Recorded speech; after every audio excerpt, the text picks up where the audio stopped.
Madame la ministre de l'Éducation nationale, non, nous ne vous lâcherons pas sur votre réforme du collège. Une réforme dogmatique dont vous avez signé les textes en catimini, voire même en catastrophe avant le congrès du Parti socialiste.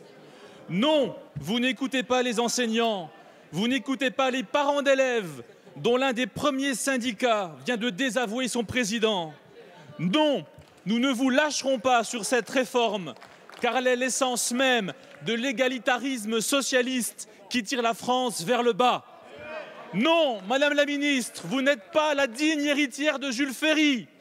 Vous avez reculé sur la suppression des notes, vous avez reculé sur la théorie du genre, vous avez reculé sur la bourse au mérite, alors reculez sur votre réforme du collège. Bravo. Je ne doute pas que le président de votre formation politique, Nicolas Sarkozy, aura bu du petit lait en vous écoutant cet après-midi, lui qui vous a en effet donné pour instruction de harceler le gouvernement sur cette question de la réforme des collèges. Monsieur le député, la réussite de nos enfants mérite tellement mieux que ces polémiques politiciennes à n'en plus finir. Oui, la réforme des collèges a été adoptée. La pédagogie étant l'art de la répétition, je veux bien, pour la 31e fois, j'ai compté le nombre de questions que vous m'avez adressées depuis quelques semaines, pour la 31e fois, vous expliquer en quoi le collège que nous préparons pour nos enfants a vocation à faire réussir chacun d'entre eux. En quoi est-ce que nous ne pouvons plus admettre, comme c'est le cas aujourd'hui, d'avoir un collège qui produise un enfant sur 4 en classe de 3e qui ne maîtrise pas les fondamentaux en lecture et en écriture?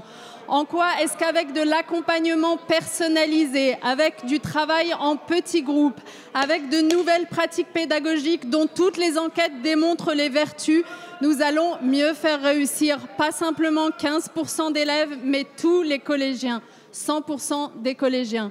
Monsieur le député, je ne me souviens pas que vous vous soyez intéressé à l'éducation avant de vous saisir de ce sujet comme d'un prétexte. Alors je veux vous le dire. L'éducation est un sujet sérieux. Parce que l'éducation est un sujet sérieux, il faut écouter ce que vous disent les enseignants eux-mêmes, car ce sont les enseignants qui les premiers ont inspiré cette réforme. Avec l'autonomie que nous laissons aux établissements, ces derniers pourront enfin répondre aux besoins de leurs élèves. Avec des pratiques pédagogiques qui ont été inspirées du terrain partout et qui ont révélé qu'elles permettaient aux enfants de mieux apprendre, le collège 2016 s'intéressera enfin à la réussite. Vous ne voulez pas y adhérer, c'est votre politique, la nôtre, nous l'assumons. Merci.